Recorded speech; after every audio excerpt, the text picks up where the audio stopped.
और ये इनिशिएटिव बहुत अच्छा है। आम जन को राहत मिलेगी इससे, क्योंकि लगातार दाम बढ़ने से हर चीज़ में महंगाई हो रही थी, दालों के रेट बढ़ रहे थे, कमोडिटीज़ के रेट बढ़ रहे थे और बहुत बढ़िया सराहनीय कदम है।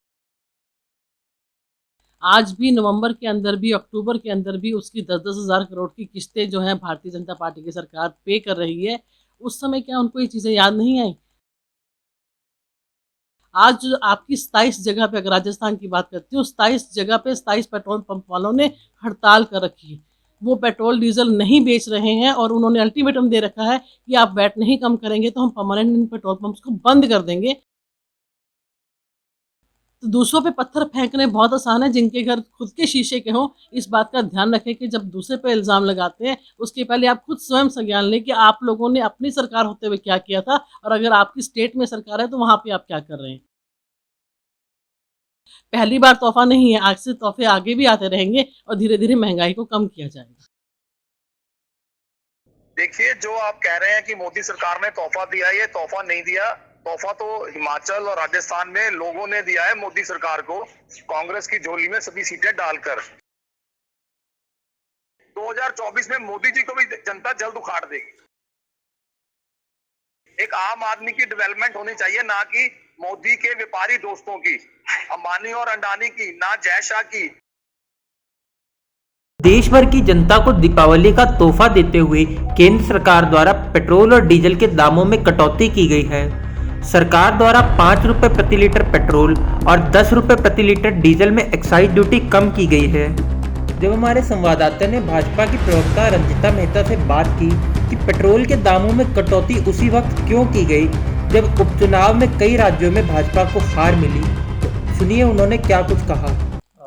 मैम, आज मोदी सरकार ने देश को तोहफा दिया है, लोगों को पेट्रोल डीजल के दाम घटाए, आप इसको कैसे देखते हैं? देखिए, सबसे पहले तो दिवाली की मुबारकबाद देना चाहती हूँ सबको, और जिस तरीके से डीजल और पेट्रोल के रेट कम किए हैं, तहे दिल से धन्यवाद करना चाहते हैं मोदी जी का, क्योंकि बहुत देर से महंगाई की मार पड़ रही थी और लगातार इंटरनेशनल मार्केट में रेट बढ़ रहे थे। जिस तरीके से पूर्ववर्ती सरकारों के हाथ में था कम और ज़्यादा करना, और इस समय हमारे हाथ में नहीं था, उस समय भी सभी चीज़ों की कटौती करके जिस तरीके से उन्होंने रेट कम किए हैं, तो मैं उसके लिए सराहनीय कदम मानती हूँ। क्योंकि मैं ये मानती हूँ, अगर हम वैट और एक्साइज ड्यूटी की बात करते हैं, तो 55 से 60% है जो रेशो आधा-आधा स्टेट और सेंटर का बँटता है, और ये इनिशिएटिव बहुत अच्छा है। आम जन को राहत मिलेगी इससे, क्योंकि लगातार दाम बढ़ने से हर चीज़ में महंगाई हो रही थी, दालों के रेट बढ़ रहे थे, कमोडिटीज़ के रेट बढ़ रहे थे और बहुत बढ़िया सराहनीय कदम है। विपक्ष ने तो इस पे करारा तंज कसा है, कहा है कि ये जो उपचुनाव के नतीजे हैं वो हार गई बीजेपी कई राज्यों में, उसकी वजह से हुआ है। अगर महिला आयोग के अध्यक्ष की बात करें, स्वाति मालीवाल की, तो उन्होंने भी ट्विटर पे लिखा है कि ये जनता का रिटर्न गिफ्ट है। उनसे ये पूछना चाहती हूँ, जो ये बड़ी-बड़ी बातें करते हैं, जिस समय ऑयल बॉन्ड बाँट रहे थे, जिस समय वो हमारे ऊपर ये बोझ लाद रहे थे, आज भी नवंबर के अंदर भी, अक्टूबर के अंदर भी उसकी 10-10 हज़ार करोड़ की किस्तें जो हैं भारतीय जनता पार्टी की सरकार पे कर रही है। उस समय क्या उनको ये चीज़ें याद नहीं आई? जब 2014 में हमारे नियंत्रण से बाहर चले गया पेट्रोल और डीज़ल का रेट, हम ना कम कर सकते हैं, ना ज़्यादा कर सकते हैं, अकॉर्डिंग टू इंटरनेशनल मार्केट ये काम चल रहा था। उसके बावजूद अपने अपने वैट में कमी की गई है। आज मैं पूछना चाहती हूँ कांग्रेस की सरकार से, राजस्थान में सबसे ज़्यादा वैट है। मैं पूछना चाहती हूँ उनसे, दूसरे नंबर पे उनकी महाराष्ट्र में सरकार है, सबसे ज़्यादा वैट है। उससे बाद पंजाब की बात करती हूँ, वहाँ कांग्रेस की सरकार है, सबसे ज़्यादा वैट है। कम करे ना वो। भारतीय जनता पार्टी ने तो ना केवल सेंटर में कम किया है, बल्कि जो 10 और राज्य हैं जहाँ पर भारतीय जनता पार्टी की सरकार है, वहाँ पर स्टेट्स ने भी कम किया है। टोटल मिलाकर 12 रुपये पेट्रोल में और 12 रुपये ही डीजल में कम हो गया है। तो अगर वो राहत दे सकते हैं तो आप क्यों नहीं दे सकते? आज जो आपकी 27 जगह पे, अगर राजस्थान की बात करती हूँ, 27 जगह पे 27 पेट्रोल पंप वालों ने हड़ताल कर रखी है। वो पेट्रोल डीजल नहीं बेच रहे हैं और उन्होंने अल्टीमेटम दे रखा है कि आप वैट नहीं कम करेंगे तो हम परमानेंट इन पेट्रोल पंप्स को बंद कर देंगे। तो उसके ऊपर गहलोत सरकार का क्या कहना है? दूसरों पे तंज कसना बहुत आसान है। एक तरफ कोरोना काल रहा, 35,000 करोड़ का जो बजट था वो हमने कोरोना के अंदर दिया, वो पैसा कहाँ से आता?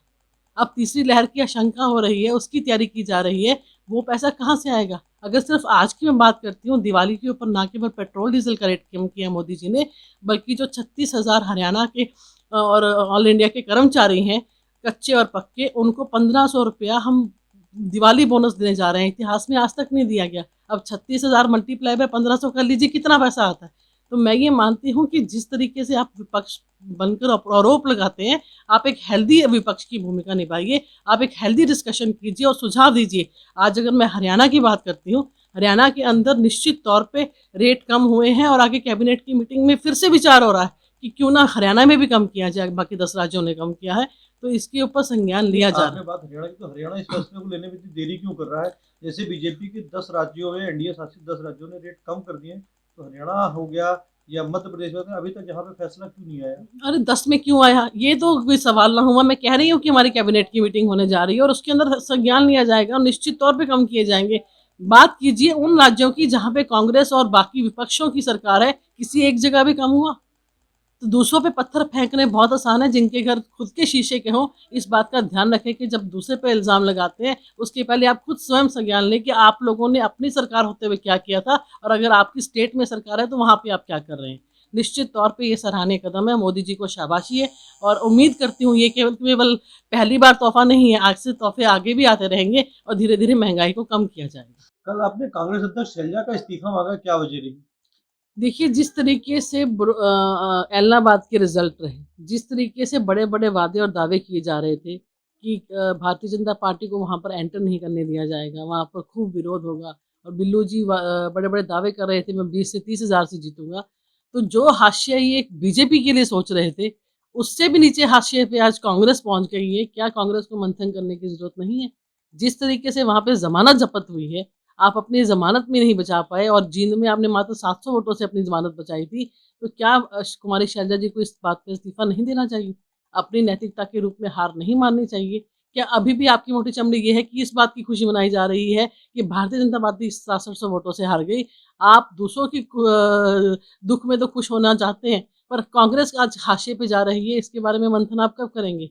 आपकी अंतर्कलह है। वो तो ये कहते हैं ना कि हमने बगल का राज है, हिमाचल में 4 की चारों सीटें जीत ली हैं। मैं आपको यही तो कह रही हूँ, हम हरियाणा की बात कर रहे हैं, बगल के राज्यों की बात नहीं कर रहे। फिर तो आप असम में चारों की चारों सीटें हारे भी हैं।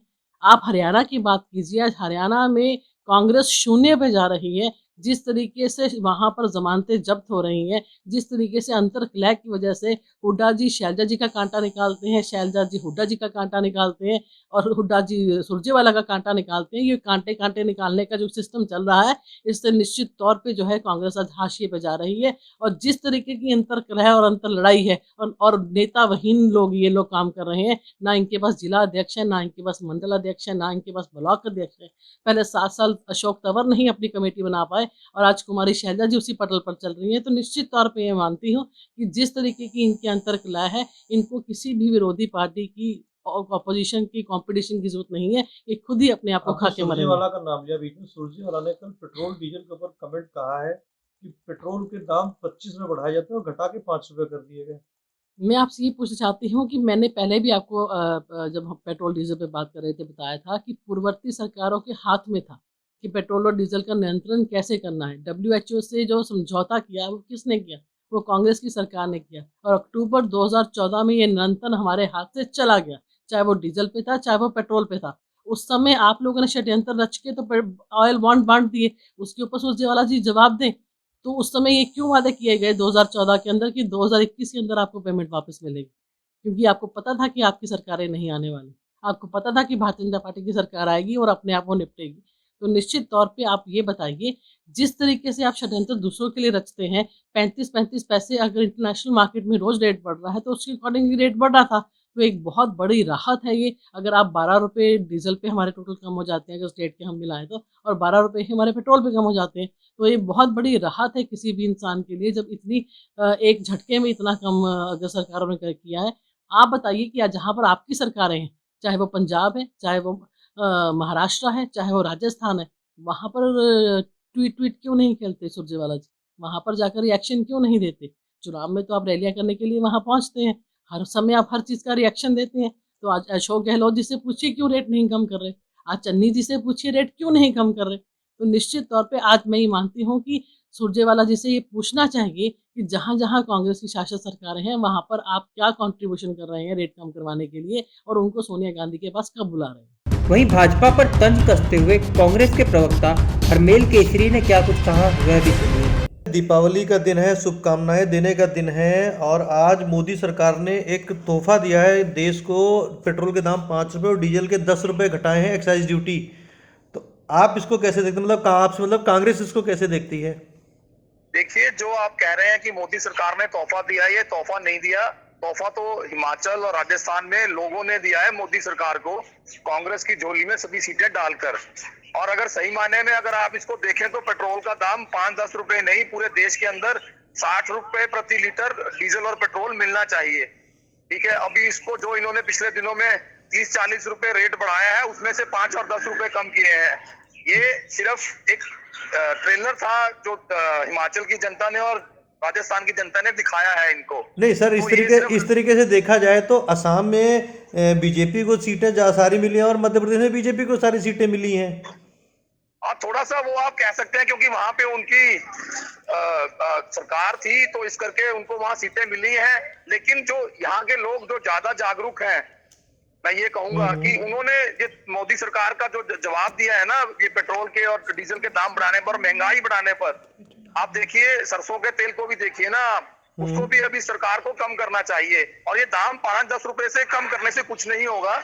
अभी जो टैक्स के रूप में ये 40-50 रुपए प्रति लीटर ज्यादा ले रहे हैं, उसको भी कम करना पड़ेगा। ये जनता करवाकर ही रहेगी मोदी सरकार से। नहीं, बीजेपी का कहना है कि जब केंद्र में आपकी सरकार थी, मतलब कांग्रेस की सरकार की थी, तो ऑयल बॉन्ड के नाम पे जो ऑयल बॉन्ड था उसकी वजह से जो है जो पेट्रोल डीजल के दाम है वो ज्यादा लग रहे थे। देखिए, मैं वो भी बता देता हूं, जब मनमोहन सिंह जी देश के प्रधानमंत्री थे 2004 से लेकर 2014 तक, जो पेट्रोल के दाम थे वो $144 प्रति बैरल अंतरराष्ट्रीय मार्केट में उसका प्राइस था। तब भी हमने पेट्रोल के दाम हिंदुस्तान में 72 रुपए प्रति लीटर से ज्यादा नहीं जाने दिए। आज अंतरराष्ट्रीय मार्केट में $75 प्रति बैरल पेट्रोल के दाम है।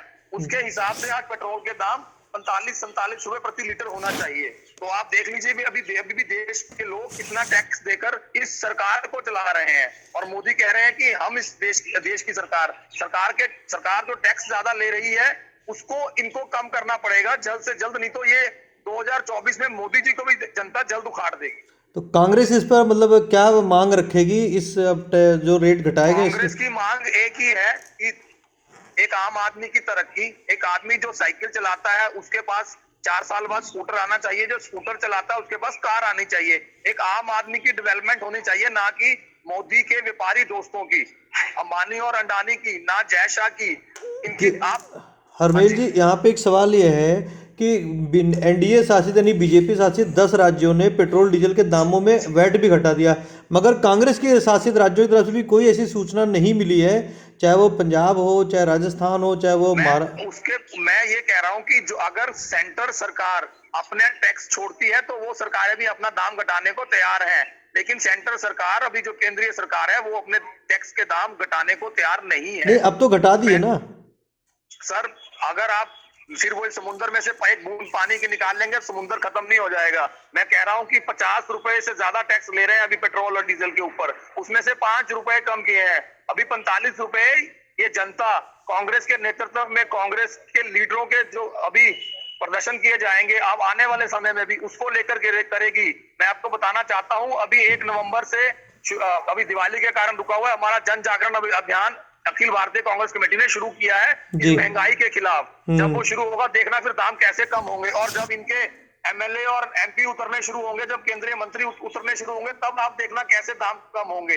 लोकतंत्र में सिर्फ एक ही तरीका है, विरोध प्रदर्शन करने का, और दूसरा अपने वोट का प्रयोग करके। तो कांग्रेस के नेताओं ने, कांग्रेस के कार्यकर्ताओं ने विरोध प्रदर्शन करके लगातार सरकार के ऊपर दबाव बनाया, और जनता ने अपने वोट के अधिकार से अपनी ताकत दिखाई। कैसे बनी हुई सरकारों को, मजबूत सरकारों को, पूरी मेजोरिटी वाली सरकारों को कैसे उखाड़ा जाता है। अभी ये उपचुनाव थे, आप आने वाले समय में देखना जितने भी प्रदेशों में चुनाव है वहां कांग्रेस की सरकार बनेगी, और इस महंगाई को कांग्रेस जल्द से जल्द कम करेगी और एक आम आदमी को राहत देगी। ये तो आपने सुनी सरकार और विपक्ष की प्रतिक्रिया। हालांकि तेल के दामों में 5 रुपए और 10 रुपए की कटौती हुई है, तो कहीं ना कहीं इससे आम जनता को फायदा जरूर होगा।